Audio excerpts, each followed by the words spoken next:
വിശുദ്ധ ഗ്രന്ഥത്തിലെ 64 സങ്കീർത്തനം. കുടില ബുദ്ധിയെ തകർക്കണമേ. ദൈവമേ, എൻ്റെ ആവലാതി കേൾക്കണമേ. ശത്രുഭയത്തിൽ നിന്ന് എൻ്റെ ജീവനെ രക്ഷിക്കണമേ.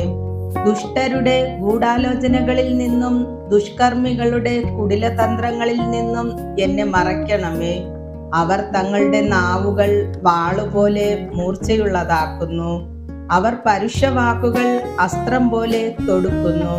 അവർ നിർദോഷരെ ഒളിഞ്ഞിരുന്ന് എയ്യുന്നു. പെട്ടെന്ന് കൂസലന്യെ എയ്യുന്നു. അവർ തങ്ങളുടെ ദുഷ്ടലക്ഷ്യത്തിൽ ഉറച്ചു നിൽക്കുന്നു. എവിടെ കെണിവയ്ക്കണമെന്ന് അവർ ആലോചിക്കുന്നു. അവർ വിചാരിക്കുന്നു, ആരു നമ്മെ കാണും? നമ്മുടെ കുറ്റകൃത്യങ്ങൾ ആരു കണ്ടുപിടിക്കും? കൗശലപൂർവമാണ് നാം കെണിയൊരുക്കിയത്. മനുഷ്യന്റെ അന്തരംഗവും ഹൃദയവും എത്ര അഗാധം!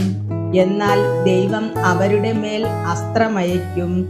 നിനച്ചിരിക്കാതെ അവർ മുറിവേൽക്കും. അവരുടെ നാവു നിമിത്തം അവിടുന്ന് അവർക്ക് വിനാശം വരുത്തും.